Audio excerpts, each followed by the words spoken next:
오늘 말씀의 제목은 믿음은 경험으로 생기는 것이 아니라 존재를 알므로써 오는 것이다. 다시 말씀드립니다.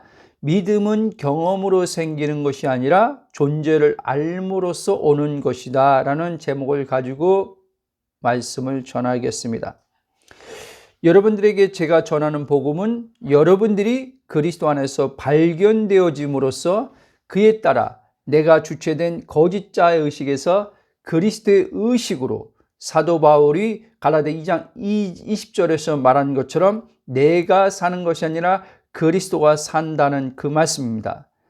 그러니까 이제는 옛사람이 내가 아니기 때문에 이제 육체를 나로 여기는 그 사단이 육체와 동일시하는 거짓자에서 참된 이제 나로 살게 하는 그리스도 의식으로 전환됨을 통해서 그에 따라 마음과 생각이 새롭게 되어 하나님의 아들 된 자들이 가진 권세와 능력과 신성의 충만으로 하나님을 날마다 누림으로써 삶에서 이제 우리 안에 사시는 하나님을 나타내는 그런 자들로 세우는 사역의 부르심을 따라 저는 이 목적을 가지고 말씀을 전하고 있는 것입니다.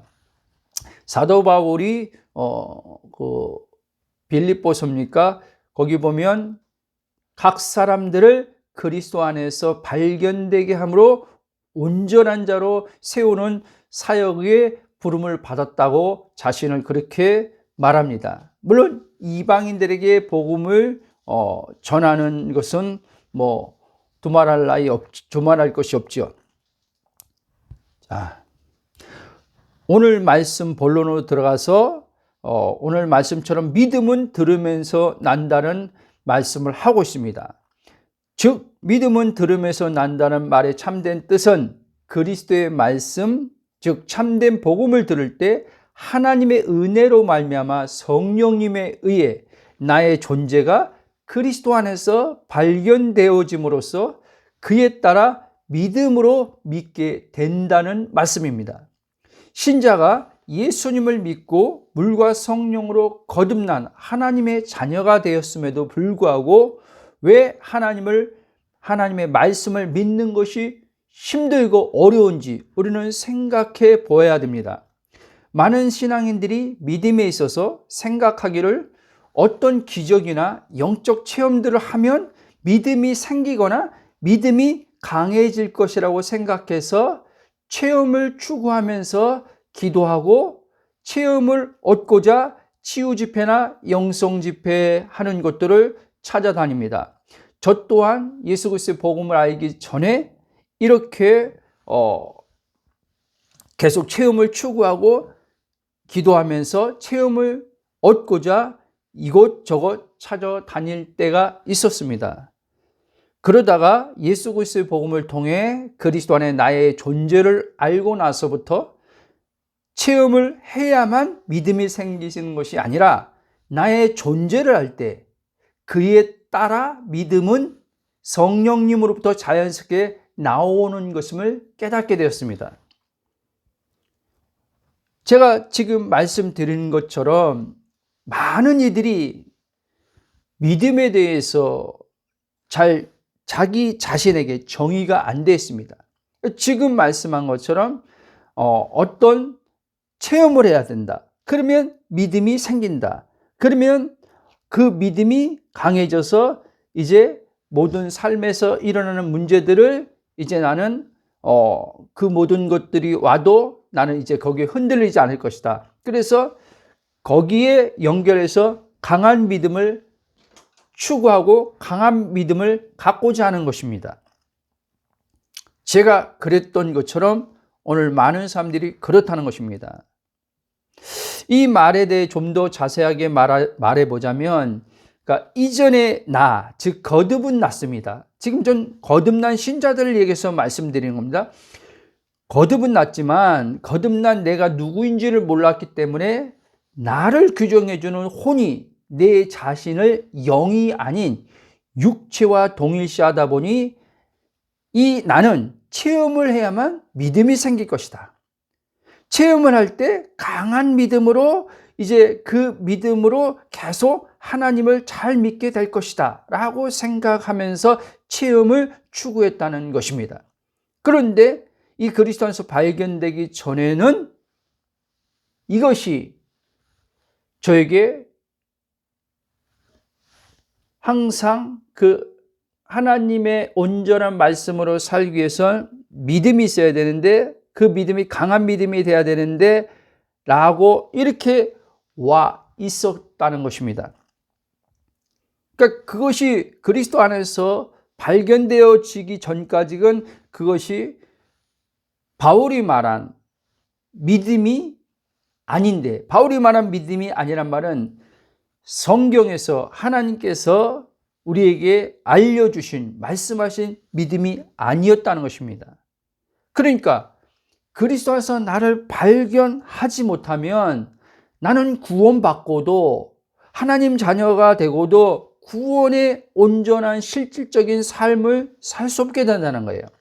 하나님의 자녀로서 권세를 가지고 우리가 마귀를 이기며 살 수 없다는 것입니다.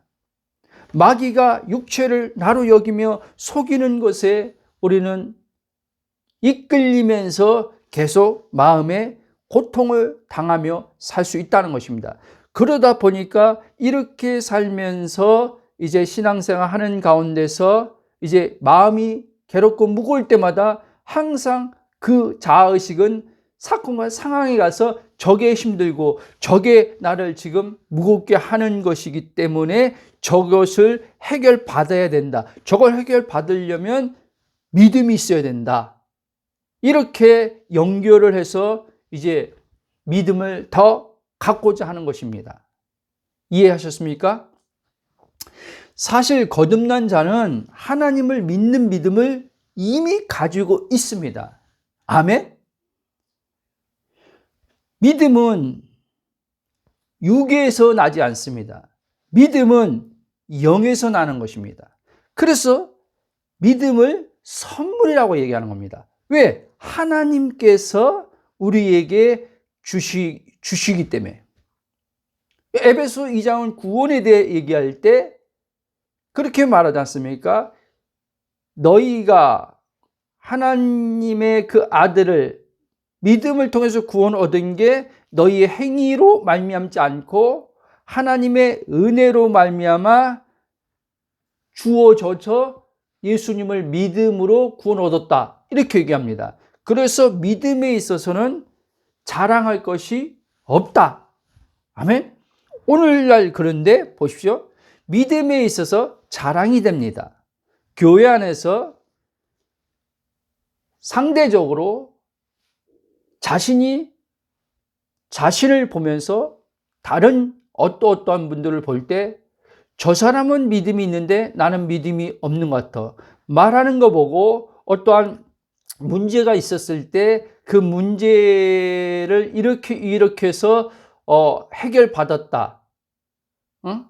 이렇게 간증을 들을 때 자신은 그의 말을 들으면서 믿음이 없는 것처럼 오게 됩니다.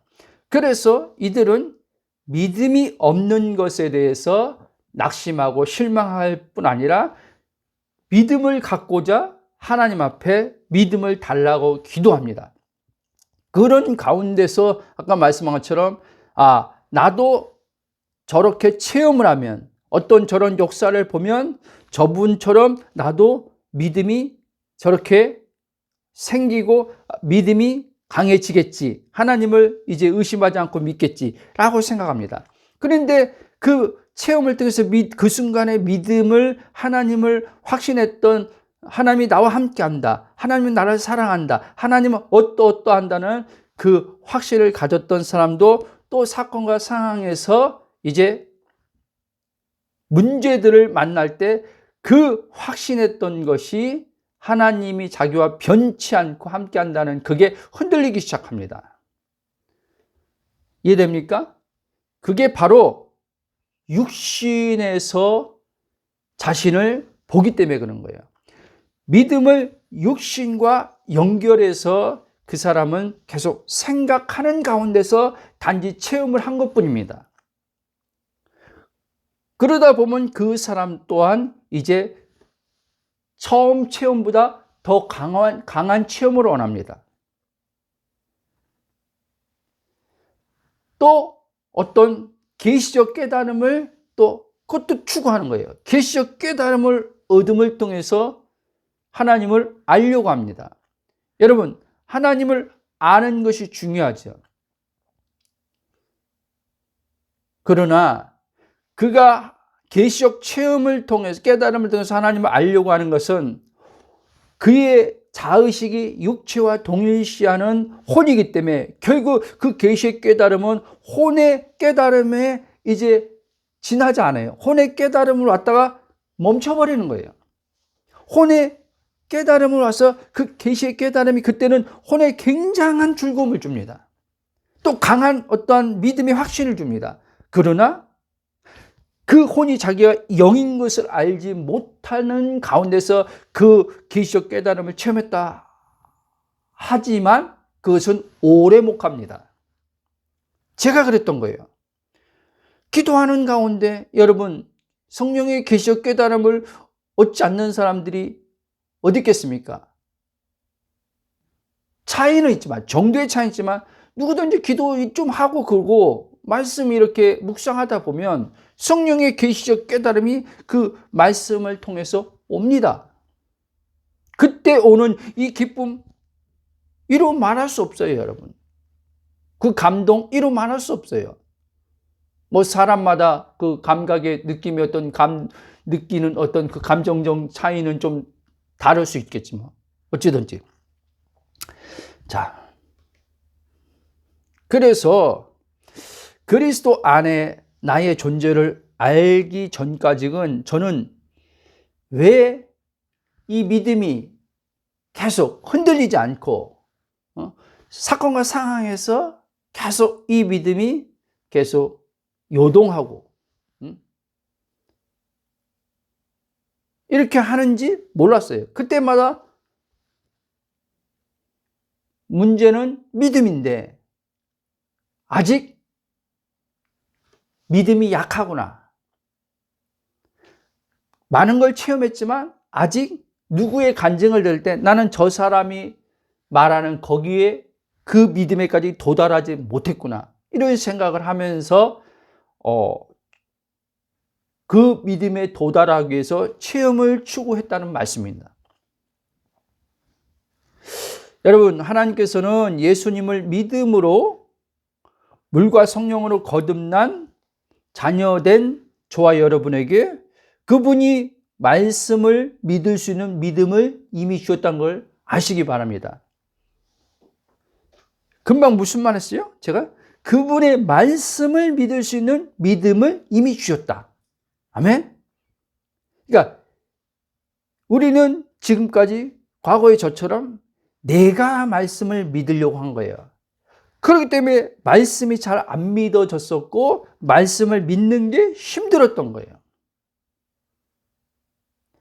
그러니까 우리는 또 이 부분에서 어떠한 사역자들이나 어떠한 사람들의 체험을 듣는 가운데서 우리는 또 말씀에서 말하는 것을 따라 기도하지 않고 누군가의 체험을 간증을 통해서 들은 걸 가지고 기도를 하는 거예요.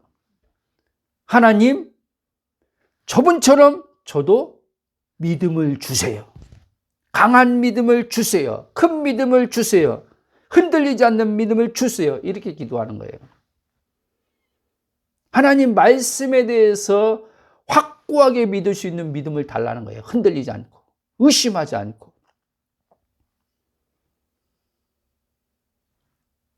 저도 똑같이 그렇게 기도를 했다는 겁니다. 뭐 영성 믿음의 선배들의 영성 그 책들을 보면서 와, 스미스 위글스 굉장한 영국의 치유사역자, 미국의 유명한 부흥사역 치유사역자는 오랄 로버츠 목사님, 케네스 에기 목사님, 뭐 이런 분들 있잖아요. 캐더린 쿨만, 뭐 여사 이런 분들, 저분들처럼 나도 저런 믿음을 가지고 저렇게 하나님의 일을 하고 싶다라는 이런 생각을 가지면서 그들의 그 것을 들으면서 그 믿음을 원하는 거죠. 여러분, 우리는 캐더릭 쿨만의 믿음을 원하는 게 아니에요. 오랄 로버츠 목사님의 믿음을 원하는 게 아니라 조용기 목사님의 믿음을 원하는 게 아니에요. 하나님은요. 우리에게 원하는 믿음은 아들의 믿음을 원하는 걸 믿으시기 바랍니다. 아들의 믿음. 근데 이 아들의 믿음을 이미 주셨다? 안 주셨다? 주셨다. 언제? 거듭날 때. 성령이 오심을 통해서 아들의 믿음이 이제 우리에게 있다. 이거를 몰랐던 거예요.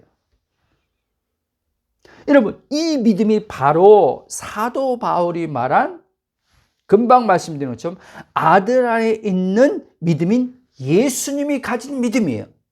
아멘?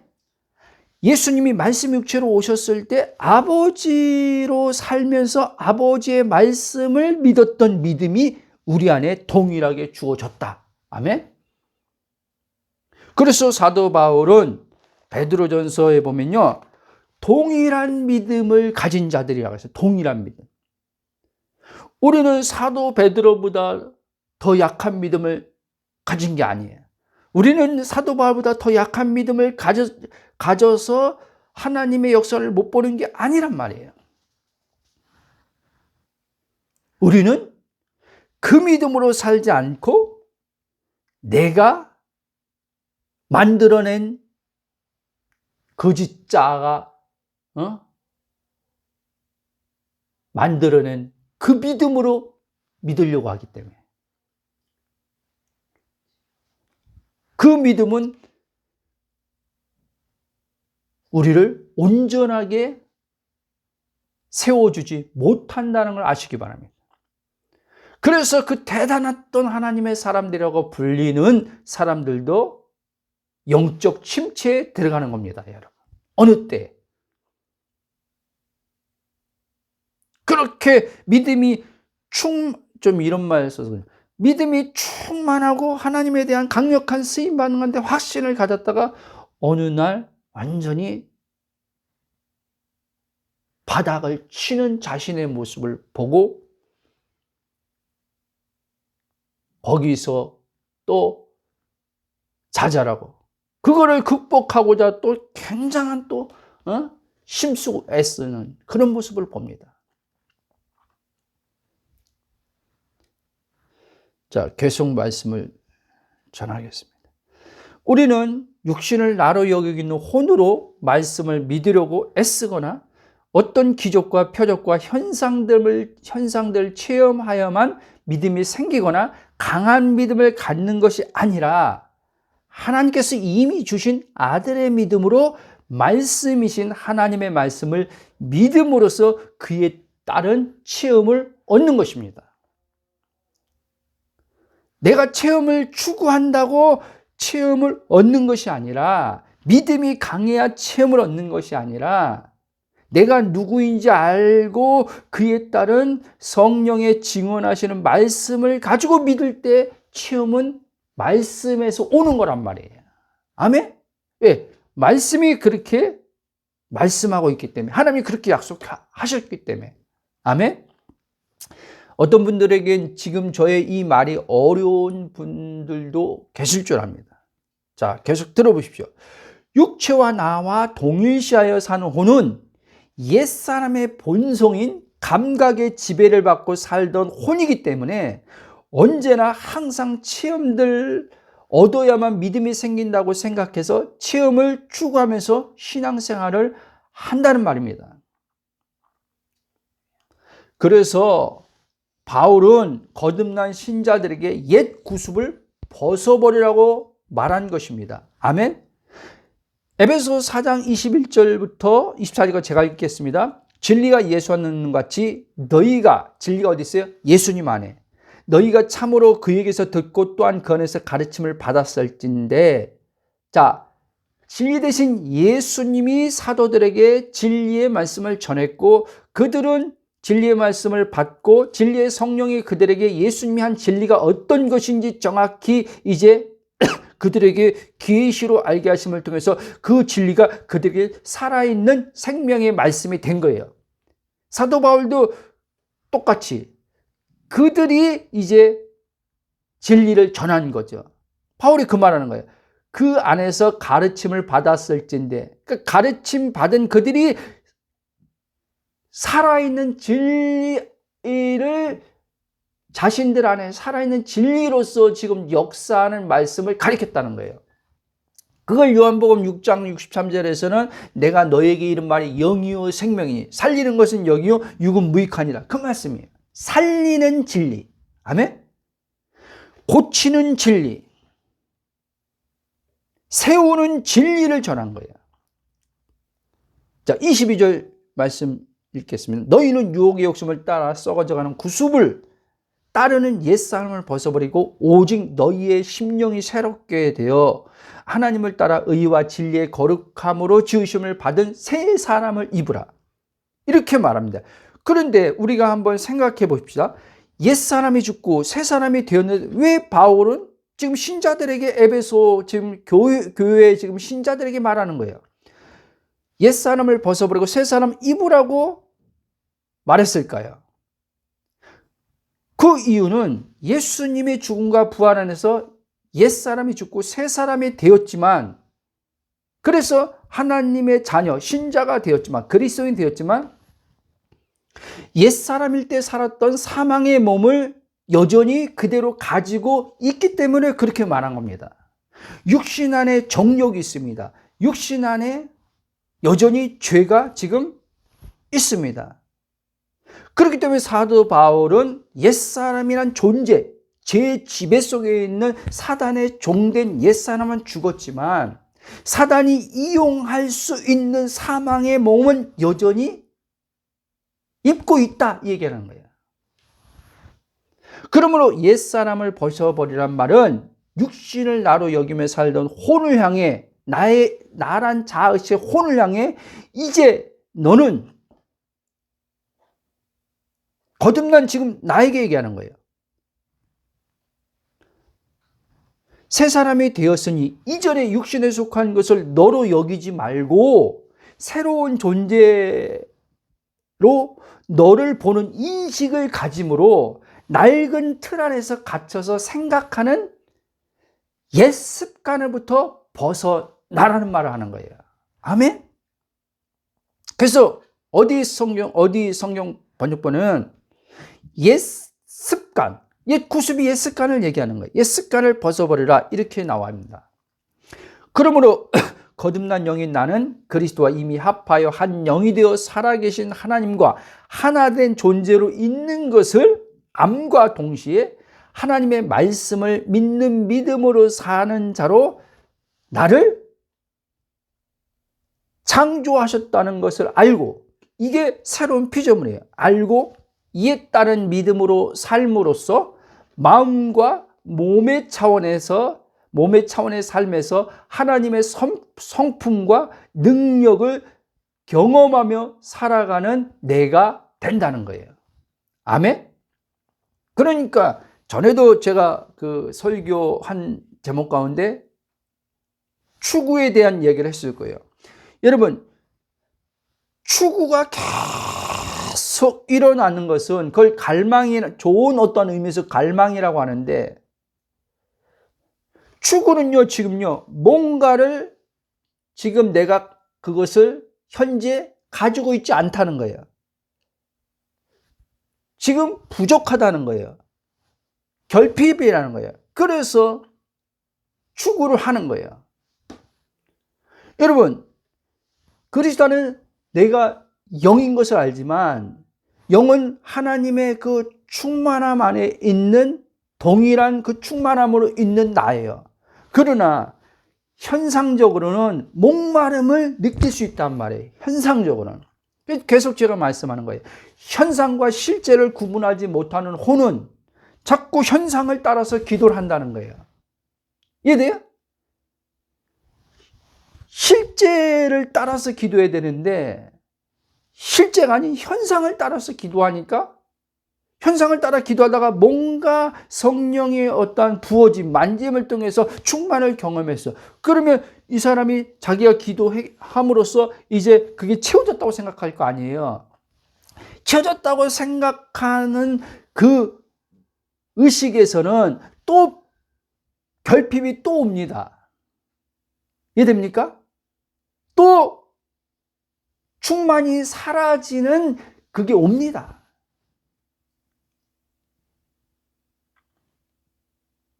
그러면 이제 이 사람은 또 생각하기를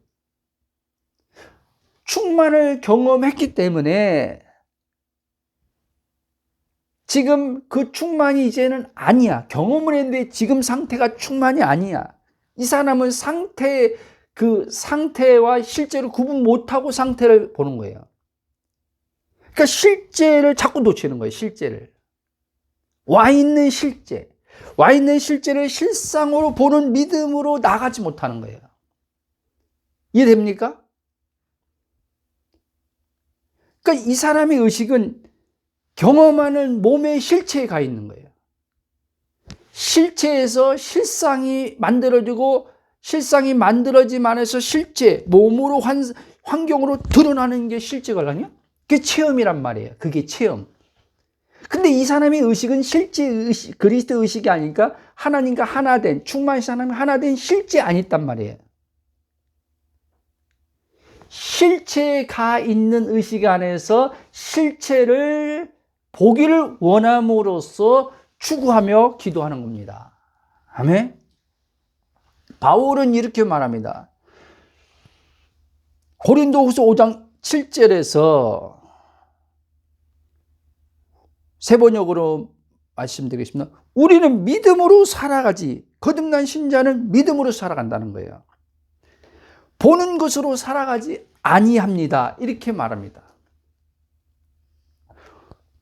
거듭난 나는 이제 보는 것으로 사는 내가 아니라 보이지 않는 것을 믿음으로 살아가는 거예요. 그러니까 바울은 보이지 않는 걸 믿음으로 본 거예요, 여러분. 바라본 거예요. 그게 조윤기 목사님이 말하는 히브리서 12장 1절에 바라봄의 법칙이라고 그분이 그 용어를 이렇게 썼는데, 바라봄의 법칙. 보이지 않는 것을 볼 수 있는 길은 믿음밖에 없다. 이 말이에요. 근데 믿음, 이제 그 말씀도 들으면서 그치, 보이지 않는 것을 보는 것은 믿음밖에 없다라고 하는데, 이 육신의 사람들은 그 믿음이 영의 믿음이 아니라 육신의 내가 믿는 믿음으로 와 있기 때문에 그 믿음으로 실제를 못 보는 거예요. 실제를 가지고 있는데 못 보는 거예요. 근데 영의 나의 정체성을 아는 사람들은 실제를 가지고 있기 때문에 믿음으로 실제 안에서 실상을 보는 거예요. 실체가 만들어지기 전에, 나타나기 전에 실제를 가지고 있으니까 실제를 가지고 있는 그 실제를 가지고 실상을 마음으로 보는 거예요. 믿음으로. 이해됐습니까? 근데 육신의 사람들은 실제를 가지고 있음에도, 거듭났으니까 하나님의 그 말씀의 증언의 성령이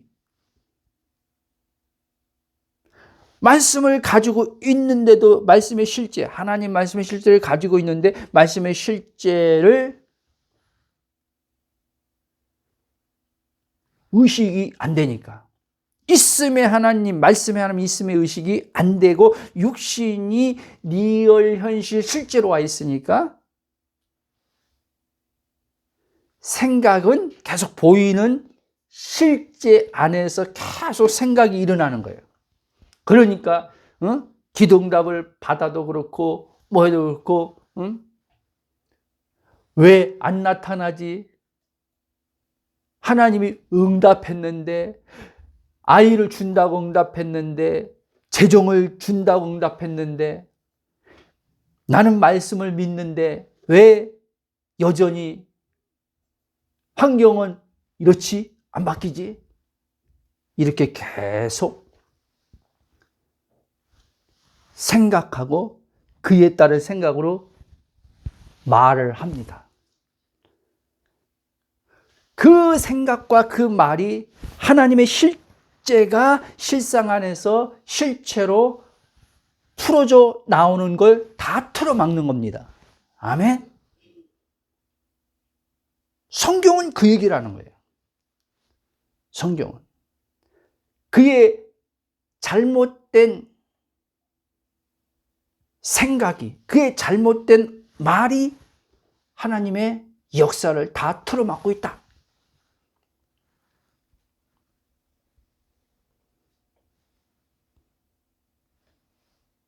쭉 가겠습니다. 그래서 믿음은 여러분 영의 믿음이지 육체를 자신으로 여기면서 믿으려고 애쓰거나 체험해야만 믿음이 생기고 강하게 된다는 생각으로 믿으려고 하는 육신의 믿음이 아니라는 것을 잊지 마시기 바랍니다. 그러므로 이렇게 믿음을 생각하여 믿으려고 하는 사람들은 계속 사망, 즉 결핍으로 인해서 나오는 목마름으로 체험을 추구하여서 체험을 함으로써 온전한 믿음, 온전한 삶을 살고자 한다는 것입니다. 그런데 온전한 믿음으로 온전한 삶을 살기는 간절히 원하는데 아이러니한 것은 이와 같은 믿음으로는 체험을 하였다 해도 온전한 만족함으로 살지는 못한다는 것입니다. 하나님은 우리의 어떠한 체험이나 어떠한 행위로서 온전함에 이르도록 그렇게 하나님께서 하지 않으셨다는 거예요. 그 온전함에 이르는 길은 예수님을 통해서 만들어 놨기 때문에 그런 거예요. 그래서 요한복음 14장 6절에 내가 곧 길이요 진리요 생명이 나로 말미암지 않고는 아버지께, 그 아버지가 누구예요? 완전하신 분. 그래서 마태복음 5장 45절입니까? 끝을 보면 너희 하늘에 계신 아버지의 온전하심처럼 너희도 온전하다. 이렇게 말해요, 예수님이요. 자기를 염두에 두고 지금 유대인들에게 그 말을 한 거예요. 하늘에 계신 아버지, 유대인들이 하나님이 온전한 걸 알죠. 완전한 거 알죠. 근데 너희도 그렇게 하나님 저 완전하니까 들을 때 띵 하는 거죠. 무슨 소리야? 우리가 어떻게 하나님은 완전하지만 우리가 하나님처럼 어떻게 완전해 인간이? 이렇게. 예수님 자신을 연결해서 지금 예수님은 말하고 있는 거거든요. 자신을 통해서 완전하신 하나님과 하나가 됨으로 완전해진다는 거예요. 충만하신 하나님 안에서 충만케 된다는 거예요. 우리 한번 성경 보겠습니다. 골로새서 저기 찾아주십시오. 골로새서 2장 사도 바울이 예수님이 아까 한 말, 그 말을 지금 여기서 지금 하고 있습니다. 골로새서 한번 2장 9절, 10절 한번 읽어보겠습니다. 우리 자주 이 말씀을 이용 많이 해서 읽었죠. 자, 9절, 10절, 2장 9절, 10절 시작. 그 안에는 신성의 모든 충만이 육체로 거하시고 예수님 안에 말하는 거죠. 너희도 우리요 그 안에서 충만하여졌으니 그는 모든 통치자의 권세의 머리시라. 아멘. 너희도 그 안에서, 누구 안에서? 그리스도 안에서. 왜? 그리스도 안에 충만하신 아버지가 하나로 계시기 때문에.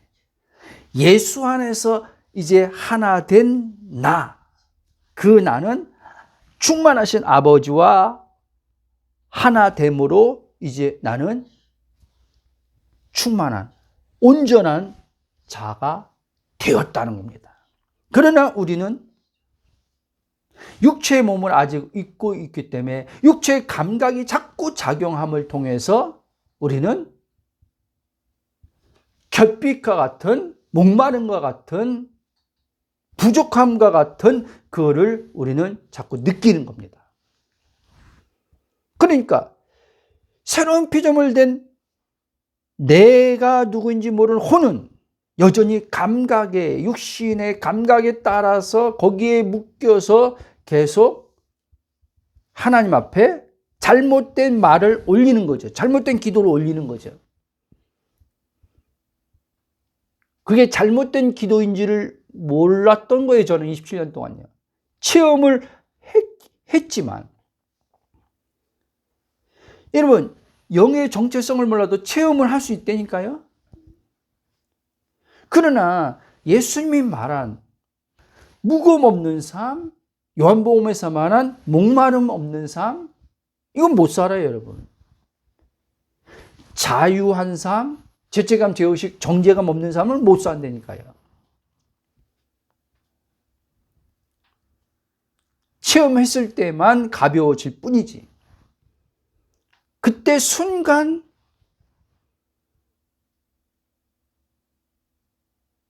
온전해진 것처럼 느낌을 통해서 경험하는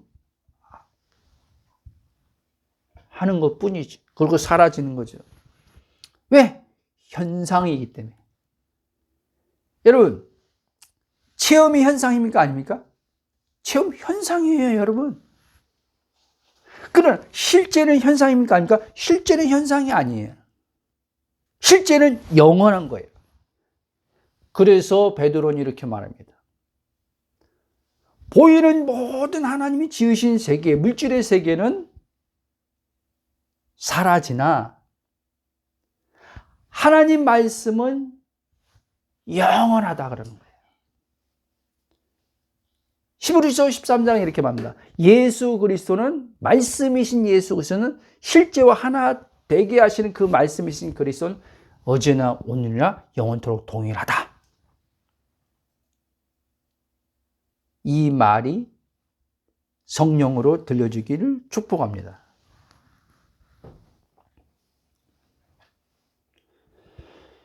이것을 사도 바울은 아까 온전한 만족함을 살지 못한다고 했잖아요. 결핍으로 체험을 했지만 내가 누구인지 모르는 혼으로 있으면요. 로마서 8장 6절에서 이거를 뭐라고 하냐면 육신의 생각이라고 말하면서 이 생각으로 사는 자들은 항상 사망, 즉 결핍이란 삶에서 벗어나지 못한다 이 말하는 거예요. 너희들이 체험을 해도 어떤 온갖 A집사는 체험하지 못했는데 너가 그 체험을 했지만 목회자도 체험하지 못한 것을 네가 체험하고 목회자도 깨닫지 못한 계시로 깨달아 네가 알았지만 너도 결국 그것이 지속되어 영원한 차원에서 지속되지 못하고 결국 어느 시점 가면은 다시 그것이 식상해지고 혼은 식상해져요. 계시적 깨달음이요. 어느 시점에 가면요. 이게 식상해져요. 그래서 계시적 이 어떤 깨달음이 혼의 차원에서 자꾸 육신을 나와 여기 동일시하는 혼으로 자꾸 깨달으면요. 목마름이 계속 오물고 새로운 걸 자꾸 추구하는 거예요. 새로운 지식. 여러분, 제 설교는요. 맨날 똑같아요. 새로운 지식 없어요. 그러니까 새로운 지식을 원하는 사람들이 제 설교 들으면요. 오래 못 들어요, 여러분. 오래 못 듣고 그냥 복음이 저런 거구나. 저 목사가 말하는 게 영에 속한 사람이란 게 새로운 피 이런 거구나. 몰랐을 때는 귀 기울이고 이렇게 들어봐야지 하는데 이게 이제는 계속 듣다 보면 혼이 이제는 어떻게 해요? 큰 감흥이 없어요. 감흥. 오늘날도 이렇게 새로운 피조물의 복음을 듣는 사람들 가운데 여전히 육신과 영이 갈라지지 않은 혼으로 말씀을 듣는 자들이 많습니다. 제 설교뿐 아니라 새로운 피조물의 복음을 전하는 사역자들의 말씀을 듣는 사람들 가운데도요. 여러분, 예수님은요, 많은 체험을 했기에 말씀의 하나님을 잘 믿을 수 있었던 것이 아니라 예수님은 자신 안에 사시는 하나님이 어떠한 분이신지를 알았기에 하나님의 말씀을 따라 살 수 있었던 거예요. 아멘? 그 관계지요, 관계. 우리는, 그렇죠. 신앙은 관계지요라고 하는데 우리는 예수님이 아버지와의 그 하나됨의 관계가 어떠한 관계로서 예수님 안에 작용했는지 이걸 몰라요. 성령으로 그 아버지와 하나된 관계 안에서 성령님이 제3위격이라고 하시는 성령님이 그 아버지의 실제를 예수님의 삶에 어떻게 그 안에서 그 의식 안에서 예수님도 영혼 몸을 다 가진 사람이었으니까 그 혼 안에서 그 성령이 하나님의 그 말씀이신 하나님의 실제가 어떻게 그 안에서 예수님 의식 안에, 예수님 생각 안에, 예수님 마음 안에 작용해서 삶으로 풀어져 나왔는지 그걸 모르는 거예요. 오늘 제 설교 말씀 굉장히 중요합니다. 저도 지금 제가 이 말씀을 하면서 이 안에서 내 혼이 오? 하고 있어요.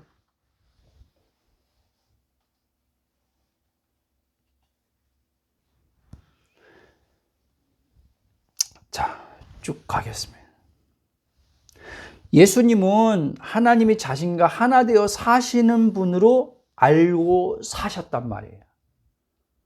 이 말을 누가 반박하겠습니까? 성경에 나오니까. 그렇죠? 또 얘기하지만 여기서 예수님이니까 라고 하지 말라는 거예요. 나와 예수님은 달라라고 하지 말라는 거예요. 다르다고 하면은 딱 하나.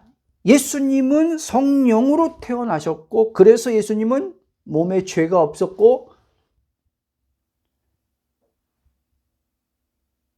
예수님은 메시아, 구원자였고 이거 외에 다르지 않다는 말이에요. 우리는 예수님으로 하나님과 하나가 된 거예요. 요한복음 17장에 잘 나와 있잖아요. 우리가 하나인 것처럼 저들도 우리와 하나가 되게 하심이 하나님이 목적인데 그 목적을 그 아들을 통해서 이제 이루심을 통해서 우리가 그 아들 안에서 그 아버지와 하나가 된 거예요. 아멘? 그러면 이제 예수님처럼 우리도 똑같이 나를 그렇게 볼 수 있어야 되고 그렇게 생각할 수 있어야 되고 그거에 따라서 우리는 나 자신에게 말할 수 있어야 되는 거예요.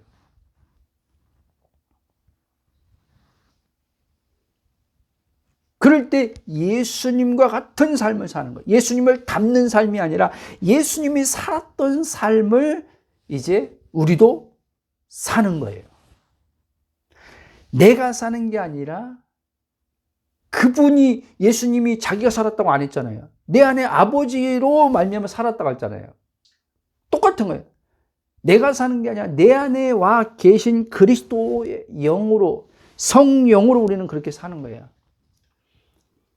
삶의 차원에서는. 그렇게 예수님이 살 때, 아버지 하나로 살 때 예수님 안에 있는 아버지의 신성한 능력이 아버지의 영 성령을 통해서 지혜와 모든 것들이 예수님 안에 나타난 거예요. 다시 말씀드리면 예수님은요 하나님을 믿어야지라는 생각보다 그 생각 자체가 사실은 우리처럼 그렇게 있지 않았어요. 하나님을 알므로 하나님을 알 때 자신을 알 수 있걸라니요. 그렇죠? 근데 우리는 예수님을 통해서 하나님을 알 수밖에 없단 말이에요. 하나님 그렇게 해놨단 말이에요. 그러니까 유대인들은 하나님을 몰랐던 거예요. 근데 예수님은 하나님을 알았어요.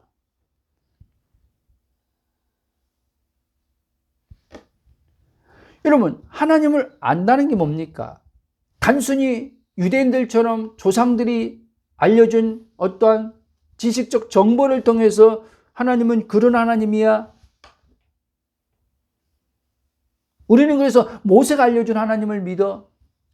그들은 모세가 제대로 알려줬는데도 모세가 알려준 하나님을 믿지 않았어요.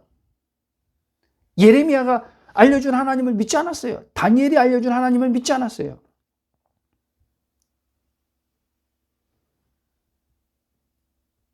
거기에 잘못된 가르침의 전달들이 사단의 개입의 속임 속에서 들어온 내용들이 있었기 때문에 그런 거예요. 오늘도 똑같습니다. 그래서 갈라디아 교인들에게 사도 바울이 뭐라고 하잖아요. 다른 복음을 지금 전하는 자들이 있는데 그들이 지금 내가 전한 복음을 통해서 지금 저들이 지금 누구인지 알므로써 예수 그리스도를 아는 거 왜 가르쳐 주지 않았걸라니 바울이요? 이방인 그 교인들에게 십자가 왜? 근데 유대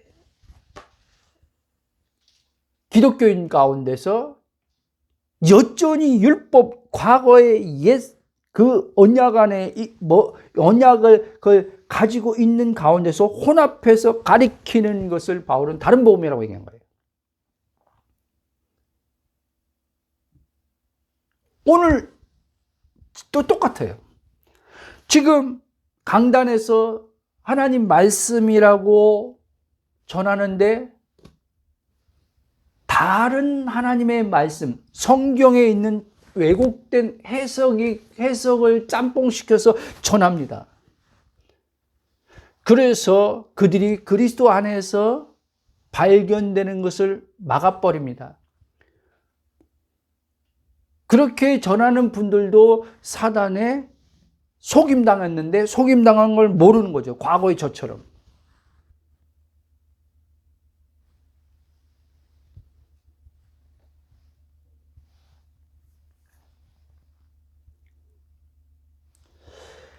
자, 여러분, 예수님은요, 하나님을 믿어야지, 잘 믿어야지, 유대인들처럼 그렇게 안 했어요. 유대인들은요, 하나님을 잘 섬겨야지, 잘 믿어야지, 이렇게 생각했어요. 오늘 우리랑 똑같은 거예요. 참, 이게 참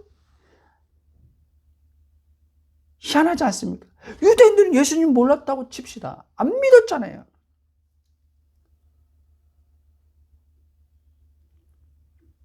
근데 우리는 예수님을 믿음을 통해서 구원을 얻었잖아요.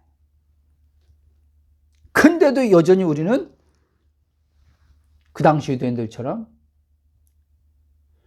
여러분 잘 믿어야지, 잘 섬겨야지 그 말 안에 내포된 게 뭐가 있냐면 잘 믿어야지, 잘 섬겨야지 하나님이 이러이러한 축복을 줘. 이게 깔린 거예요, 여러분. 그 안에요. 내재되어 있는 거예요, 여러분. 한번 보시라니까요. 유대인들에게 그게 있었다니까요. 율법을 지켜야지. 왜 지키는데? 왜 지키는데? 지키는 이유가 뭔데? 안식일을 그렇게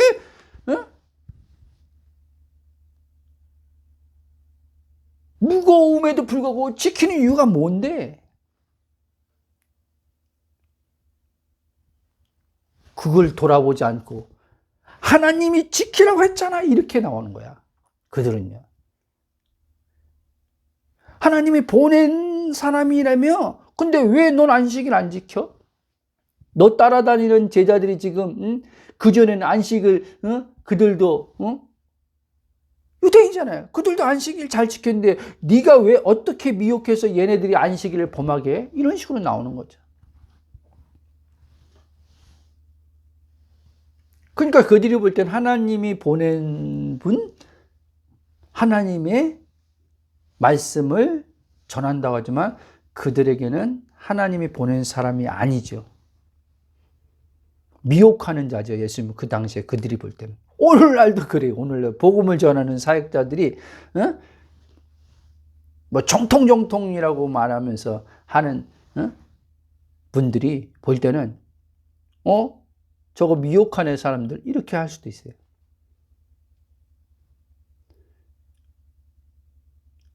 야, 저 설교자가 하나님을 잘 섬기지 않아도 되는데, 잘 믿지 않아도 되는데, 그 당시 똑같았어요. 바울도 그런 오해를 받았어요. 야, 이제 예수 믿음으로 구원 얻었기 때문에 이제 우리는 율법을 지키지 않고 이제는 죄를 져도 상관없대. 막 이런 식으로. 이상하게 육신이 그렇습니다. 육신이. 자, 다시 본론 돌아와서 쭉 하겠습니다. 그래서 예수님은 관계 안에서 아버지가 어떤 분인 걸 정확히 알므로 그 아버지로 사는, 그걸 이제 우리 말하는 믿음이란 단어가 거기 들어갈 수 있죠. 그 자기 안에 사시는 분이 어떠한 분인 걸 알고 믿음으로써 이제 그분의 예수님을 향한 목적과 계획을 이제 가지신 아버지가 예수님을 통해서 그걸 다 펼쳐나가는 거죠. 그래서 죽은 자도 살림을 통해서 예수님이 아버지가 어떤 분이라는 걸 보여주는 거죠. 표적을 통해서.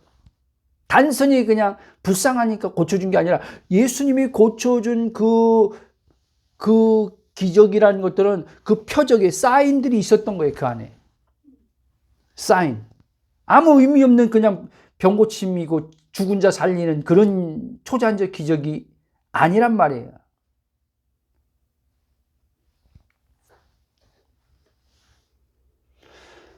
자, 우리처럼 이렇게 그 당시 사도들이나 예수님과 너무나 차이가 큰 거예요. 갭이. 그런데도 불구하고 우리는 여전히 예수님이니까, 사도 바울이니까 어떻게 내가 예수님, 어떻게 사도 바울 같은 그런 믿음에 거장하고 나를 비교해.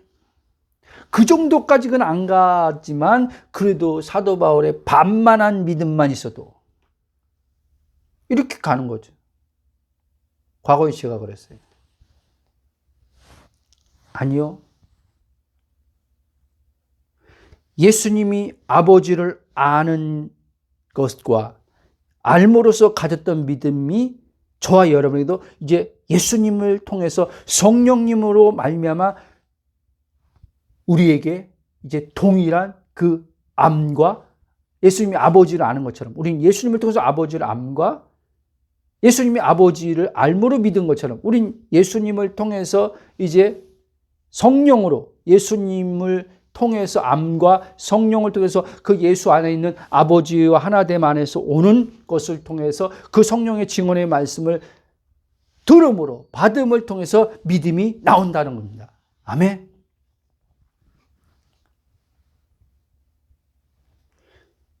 결론을 맺겠습니다. 저는 저희 이전 신앙,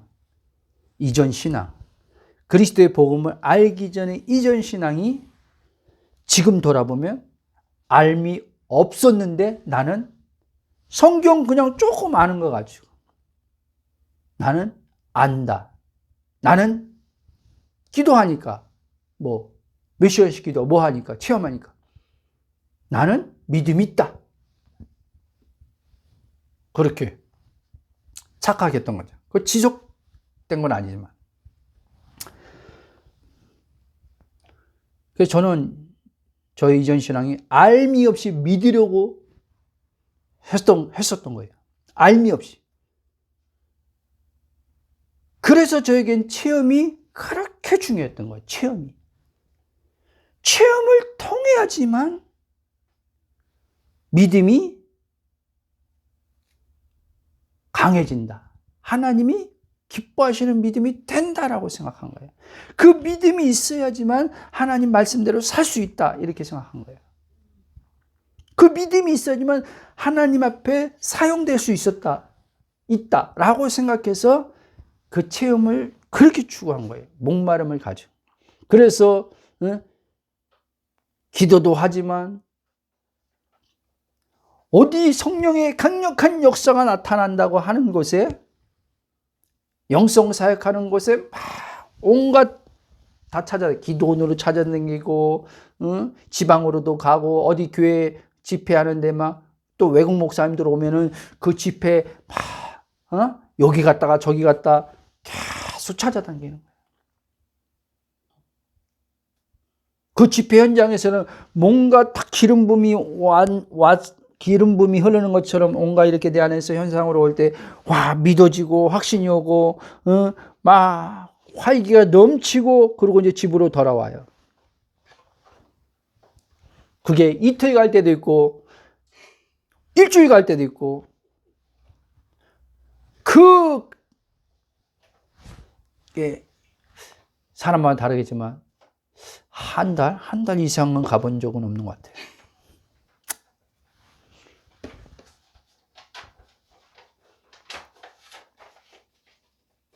여러분,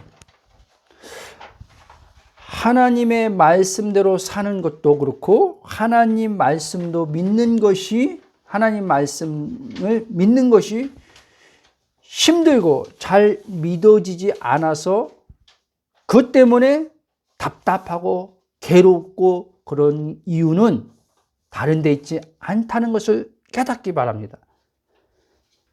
늘 말씀드리지만 그 이유는 다른 데 있지 않아요. 그리스도 안에 내가 누구인지를 성령으로 발견되어 사는 혼이 되지 않았기 때문이라는 것을 기억하시기 바랍니다.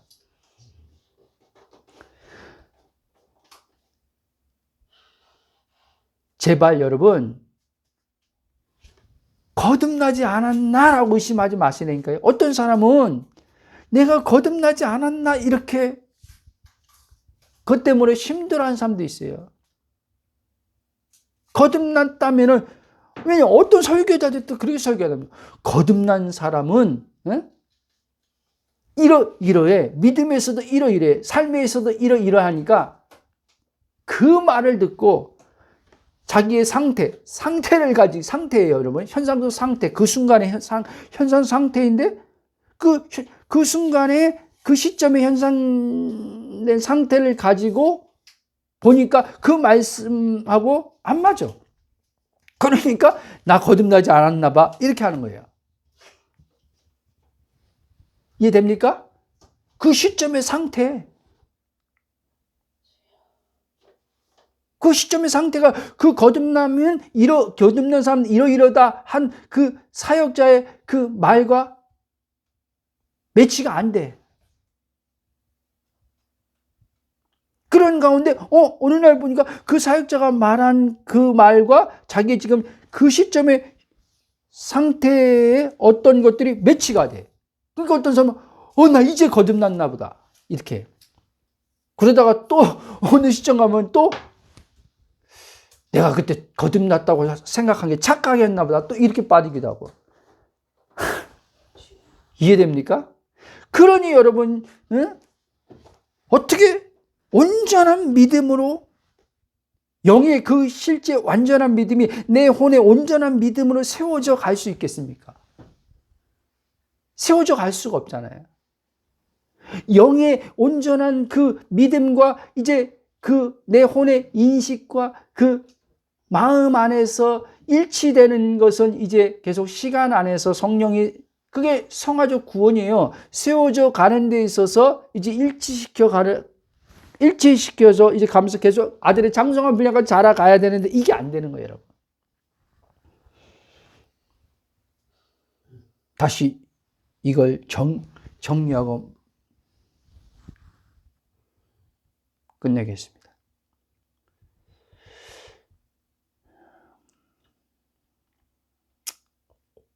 무겁고 괴롭고 이런 것들이요. 어떤 사람, 내가 지금 체험이 없어서 믿음이 지금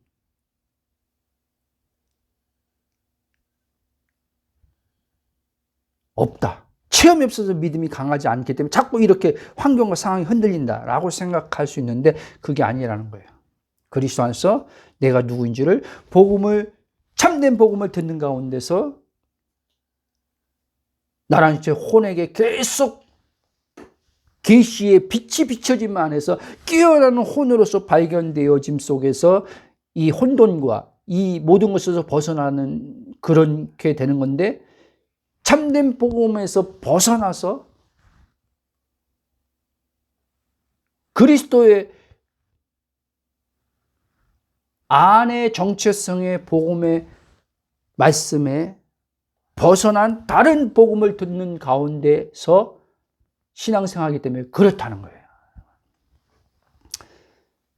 하나님은 아직 예수님을 믿지 않는 불신자들에게는 예수 그리스도의 복음을 듣는 은혜를 주심으로써 거듭나게 하심으로 구원하시고, 그러나 이렇게 복음을 듣는 가운데서 거듭나게 하심으로 구원을 받은 우리들은 이제 이 거듭났지만 이 거듭난 나 또한 계속해서 바울이 말하는 신자들에게 계속 거듭났음에도 불구하고 계속 복음을 계속 전하잖아요. 그리스도 안에서 계속 발견되어서 온전한 자로 살도록 계속 그 그리스도의 복음을 전하냐. 이렇게 우리들은 이 온전한 복음을 계속 듣는 은혜를 하나님께서 계속 허락하심을 통해서 그리스도 안에서 내가 누구인지를 성령님으로 발견되어진 은혜를 이제 주심으로써 그에 따른 이미 이제 이게 딱 발견되면 이미 내 안에 그리스도 한 영이 된 내 영 안에 아들의 믿음이 선물로 주어졌구나를 알게 되는 거예요. 그리고 이제 그 믿음으로 하나님을 말씀을 믿는 게 되는 거예요. 내 마음에 어떠한 느낌의 현상이 의심이냐 뭐냐 생각에서 오는 게 말씀에 반대되는 어떠한 거냐 상관없이 이거는 육체에서 오는 일시적 생각, 일시적 현상의 감정인 걸 알고 그냥 그 아들의 믿음으로 말씀을 믿는 자로 고백하는 거예요. 그럼 이에 따라 이게 믿음으로 이제 살아가는 거예요.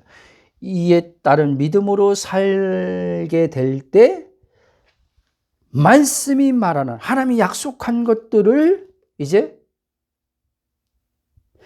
실제 안에서 그리스도 사역을 통해서 다 이제 우리의 거듭난 영의 나의 정체성 안에서 이루어진 이 하나님의 말씀이 그의 믿음을 따른 실상으로 바라보는 그 말씀의 실제를 가지고 있는 그것을 실상으로 바라보는 믿음이 이제 내 이 삶의 육체의 차원에서 이제 실체로 말씀이 보이는 형태를 가지고 삶으로 드러난다 이 얘기를 하는 거예요. 이렇게 사는 것이 하나님 뜻인 걸 아시기 바랍니다. 이렇게 살 때 나는 날마다 행복한 자다라고 말할 수 있는 거예요. 바로 이렇게 사는 것이 하나님이 기뻐하시는 순종의 삶, 즉 의인들이 사는 믿음으로 사는 삶이라는 것을 잊지 마시길 바랍니다. 이게 순종의 삶이에요, 여러분. 이게 순종의 삶. 순종이란 단어를 바꾸면요, 믿음이에요, 믿음. 믿음으로 사는 게 순종으로 하나님께 지금 순종하면서 사는 거예요. 근데 유대인들은 순종한다고 지금 율법의 말씀을 따라 순종한다고 하는데 하나님 보는데 순종을 안 하네. 그래서 로마서 10장 2절에 그 얘기했잖아요. 저들이 힘써 복종하지 않는다 그랬죠. 힘써 복종하지 않는데. 아니 유대인들이 들을 때는 사도 바울이 정말 황당하죠. 우리가 좀 힘써 바울은 자기가 아는 거예요. 유대인에서 얼마나 힘써서 자기가 율법을 지키려고 얼마나 힘써서 복종했는지 알아요. 근데 그랬던 사람 바울이 자기가 딱 보니 그리스도 안에서 발견돼 보니까 저들이 하나님의 의를 모르고 자기 의를 세우려고 저렇게 힘써서 하나님 말씀에 복종 안 하네.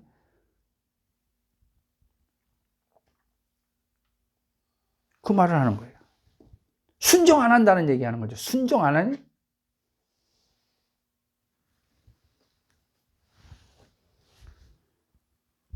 여러분 오늘날도 교회 강단에서 순종이라는 단어를 쓰면서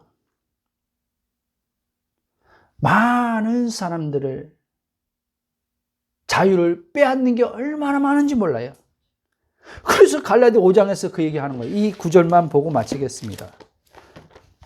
바울이 전한 복음을 통해서 이들이 자유를 얻었는데 거짓 교사들이 들어와서 자유를 빼앗아가는 것을 이제 바울이 다시 복음을 재찾아내면서 이들에게 경고와 함께 이제 말하는 거죠. 자, 5장 갈라디아입니다. 이 구절 읽고 마치겠습니다. 5장 1절 읽고 마치겠습니다.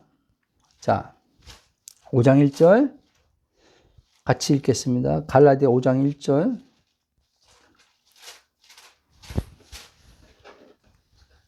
순종이라는 이름으로 하나님 말씀을 지키라는 그것을 가지고 하나님이 그리스도를 통해서 자유를 빼앗는 그런 지금 일들이 바울 시대 때처럼 지금은 더 많이 벌어지고 있어요. 5장 1절 읽겠습니다.